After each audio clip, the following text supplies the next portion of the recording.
So welcome everyone to Career Chats with the College of Arts. Today with us we have Aimee Brown, and interviewing her today is Dr. Linda Party.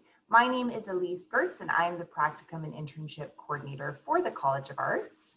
And Aimee Brown is an artist and educator of settler ancestry. She completed her BFA at the University of Alberta and obtained her master's in Fine and Media Arts at NSCAD University.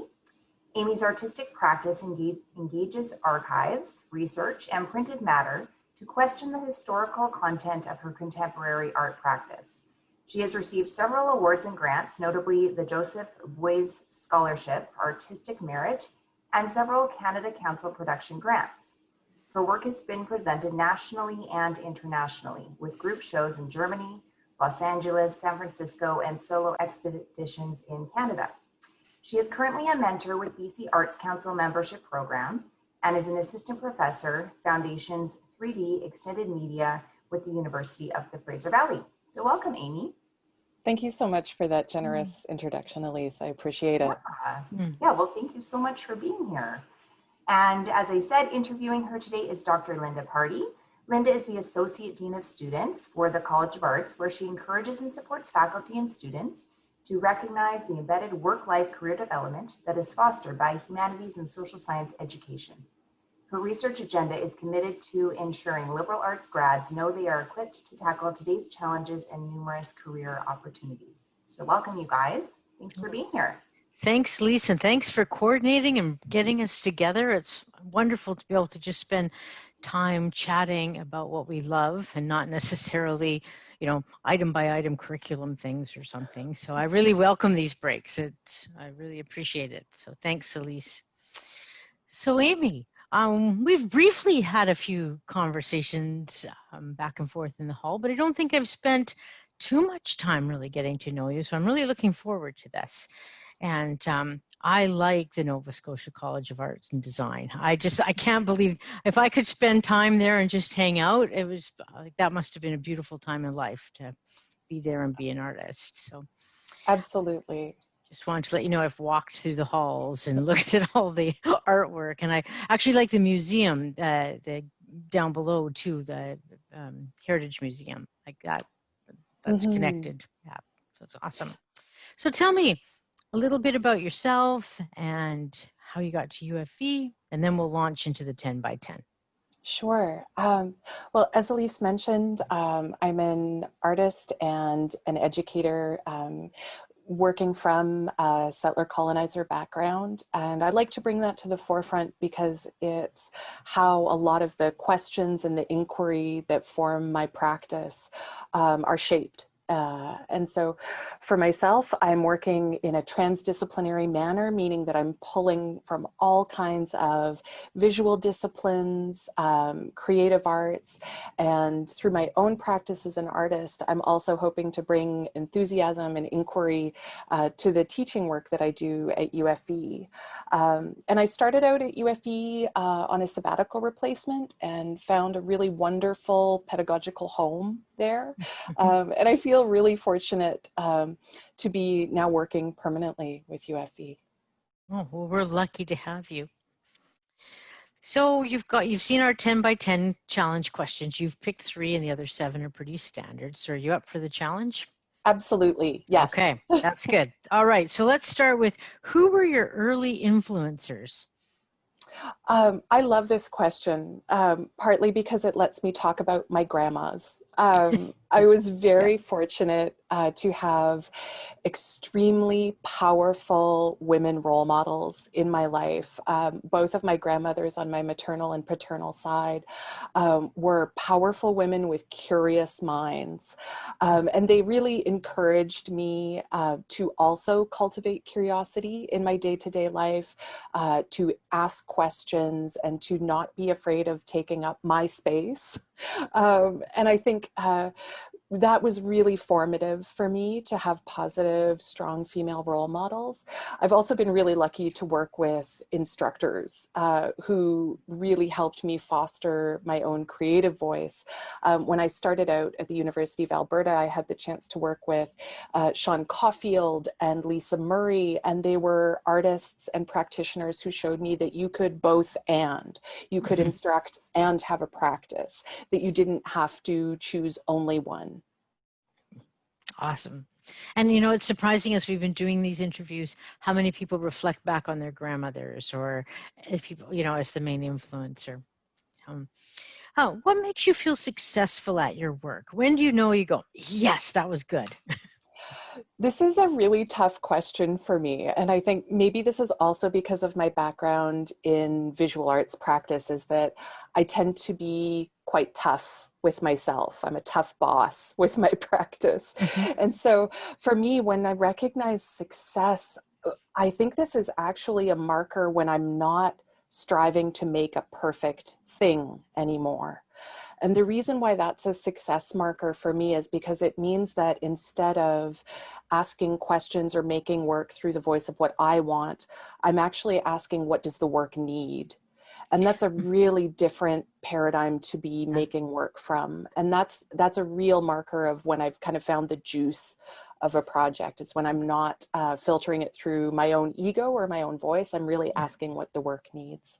That's a beautiful way to describe that. So your personal values, so you've sort of touched on that a little bit about your own needs and your work. So your personal values, how does that impact your work? Or where do you place them in the middle? Yeah, one thing that I have a really strong personal value about is work ethic. It's something that I hope to teach to as well. And so this shows up in my personal practice and in my pedagogical practice. And it's something that I think my parents really instilled in me, is that hard work, well, is not going to solve all problems, definitely gets you halfway there. And so there's a kind of tenacity, of strong work ethic, of perseverance that comes through that I really think centers me. Particularly if things get tough or if there's challenges, that idea of being really process-based with the work ethic of knowing that there's a way through. November is National Career Month, and the theme for Canada's National Career Month is persistence, you know, and not grit or resiliency, but the persistence and being resilient in that regard. You've just perfect answer there. Like, oh, thanks. There you go. No, but it's important, I think, for young people to realize like hard work isn't going to get you all the way. It'll get you halfway, and you have to keep on moving. You know, absolutely. Yeah. And that there has to be, I think ingenuity plays into that as well, so that you're not just repeating the same note of what trying hard looks like, but of really understanding that your full range of skill set can come into command to move you forward, move you through. Yeah, awesome. So what factors contributed to your career choice? So your 12-year-old self. Sure.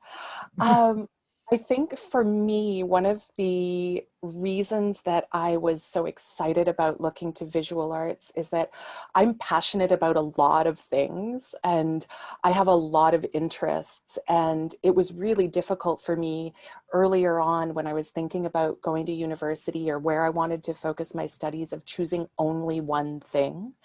And so for me, it actually comes to mind, there's an Isaiah Berlin quote, but I believe it's also related back to Greek poetry, where a fox knows many things, but a hedgehog has one important thing that they're curious about. And what visual arts lets me do is that I can dig deep on things, but also many things. And again, it came back to that idea of the both and, of kind of being able to serve the curiosity that I knew was going to be very lifelong, but also getting to really explore things in depth. And visual arts lets me do that in a way that almost no other career possibility could. So there's an art theme there. Fox and hedgehog come together. Yes, absolutely. Yes. So describe a piece of artwork that has an impact on you, and what was impactful about it? Oh, I'm going to talk about a piece that I've seen recently. I've definitely seen a lot of work that has shown me the possibility of what can happen within visual arts. But recently I was in Australia and I was able to see a body of work by the artist Nick Cave. And it's a series of pieces he's made called Sound Suits. And I've seen images and video pieces that capture and document these sound suits. But for me, they were just awe-inspiring. They are made with an extraordinary amount of labor and an attention to detail. But the sound suits and the principle behind them was that Nick Cave was making them from a place of wanting to feel protection in an unprotected environment as an African-American man in Chicago of queer identity. And for me, this was a really impactful piece to see the realization of these imaginary sound suits. And it was really grounding to see the work as well in person. I think it's one thing to explore things online or through the internet, but to actually like be in the presence of these extraordinary projects it just really let me see what can happen when we think beyond a siloed medium. They're very transdisciplinary. They take advantage of a ton of skills, and they're presented internationally in a really awe-inspiring way. It's a beautiful story. I'll have to look it up and see. Yeah. I can send you the link. Yes. Well, I've noticed you have some good readings in your classes. A friend of mine shares them with me once in a while, and we have great discussions. And likewise, the same friend took me on a nice tour of New York art galleries last year, places that I wouldn't have gone on my own. So that what you're describing here is, this awe-inspiring moment that I didn't know what I was actually looking at, because I don't have a visual arts background, and I probably wouldn't have gone to those areas of New York. Sure. But he took me and he said, nope, this is my day, and away we go, and I'm going to show you all these things. And and there's things that still flash into my head as memories, yes, or when I'm doing something unrelated, and I really value that. So when you were describing that, it was really powerful. So when did you know you were going to be an artist, or that you were good at art? Whatever good means, right? I think that's the context for that, adding that in of like, what does good mean is really important. One of the things that for me, that was like a kind of feather in the cap moment that has happened recently, and this is just me being proud of it, is that I showed up in a colleague's syllabus as an artist to check out or to look at, and that kind of unexpectedly filled me with a lot of pride and honor to be included as a part of a canon. But I think also for myself, the idea of when I knew that I was good at what I did was being able to see the work that I'm doing and the ideas that I'm interested in, the concepts and the questions show up in other places and in other fields.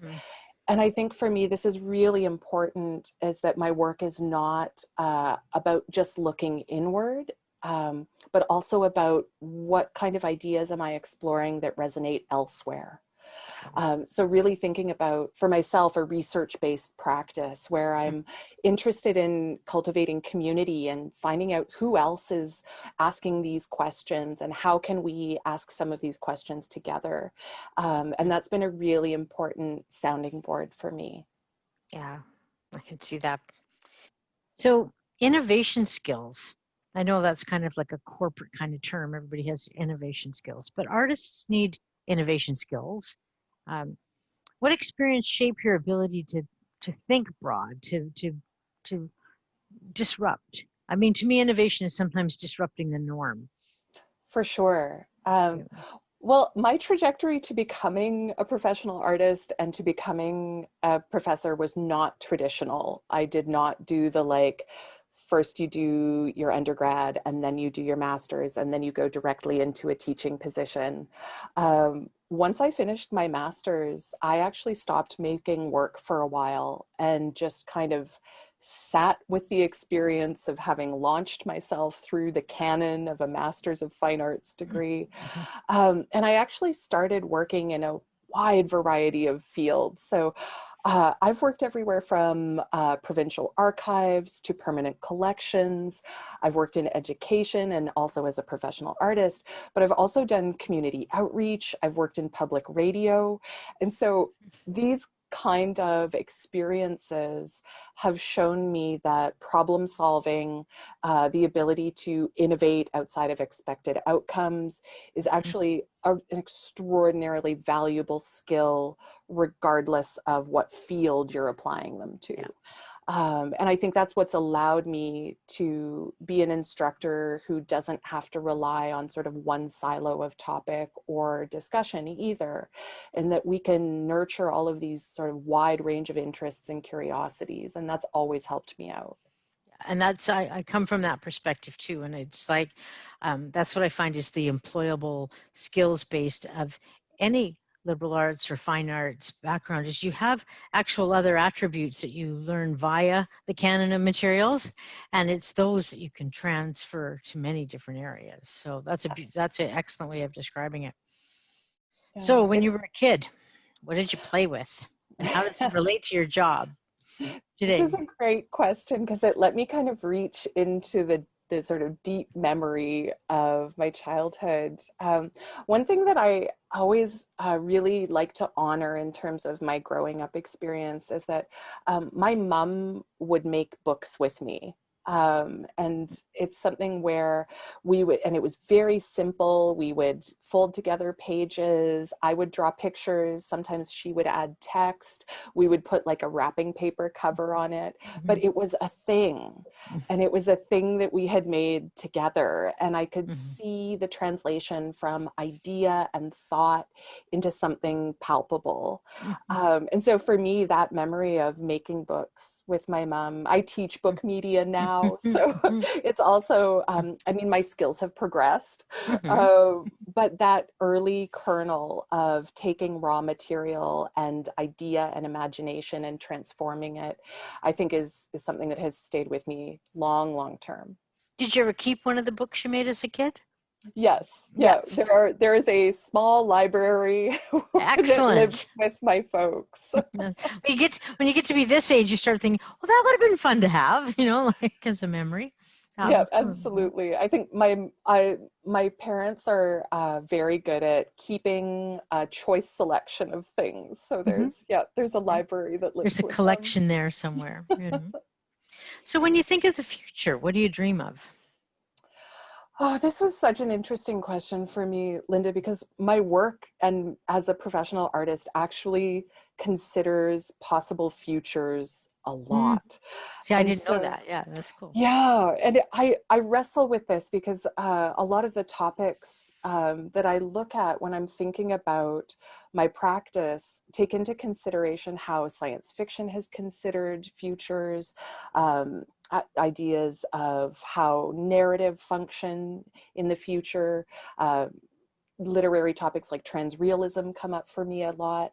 But when it boils down to it, one thing that I bring into my teaching work that I think is something that's really important to consider for the future for me is that I long for a time and a day when particularly settler colonizer folks consider that there is no separate nature outside of ourselves. And this is something that I see quite a bit, especially in visual arts, because everyone likes to appreciate or make work about nature. And I really long for us to recognize that other cultures have recognized this for a very long time, that nature and ourselves is the same conversation. And I think that a lot of what we're dealing with in terms of climate change, land use, how we look at respect for the environment is really about a separation of understanding of nature and humanity. Other cultures have figured this out. And so as settler colonizers, I think we have a lot of catching up to do. And that's really a vision for me, that if we could get there, I think that would be an exciting time. Oh, I totally agree. Just and having that harmony piece that goes together as opposed to two separate ones. What about your career surprises you?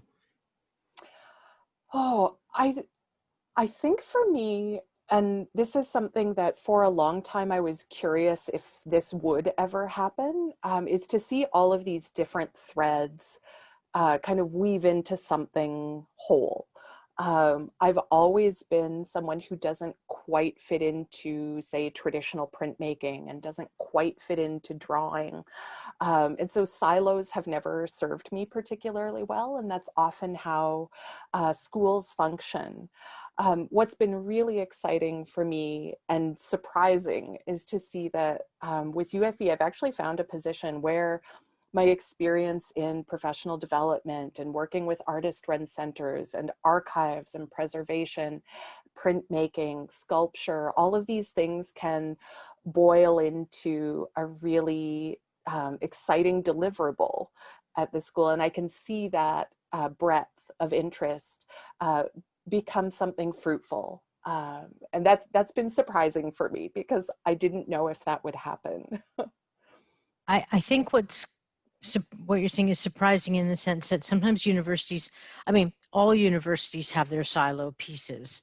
Absolutely. But what's nice about a teaching intensive university that's the size of UFE is we do have that ability to be transdisciplinary. And we don't advertise that much. I mean, you know, if you go to a large university, it's sometimes really hard to get that happening, even though that there's people that would like to. But I think you do have that opportunity here. And I think students get that opportunity as well. Yes, and it's so exciting to see because that's how the contemporary art world functions as well. It doesn't say, oh, well, we're not going to look at your work because you're doing painting. It's the world outside of the university or academia is really transdisciplinary. And so to be able to model that within my pedagogy and to see that received really well is delightful and surprising. Yeah, well, that's good. And I hope the students catch on that that's available too, because that would be surprising for them. Absolutely. Well, it's been wonderful spending this 10 minutes asking these questions. And I'd like to spend more time. I'd like to actually go to a gallery with you sometime. I think I'd learn a lot. I learned a lot when I did my New York tour. And I thought, oh, there's a whole world out here I don't even know about that I need to engage with. Standing invite, Linda. Anytime I go, I will let you know.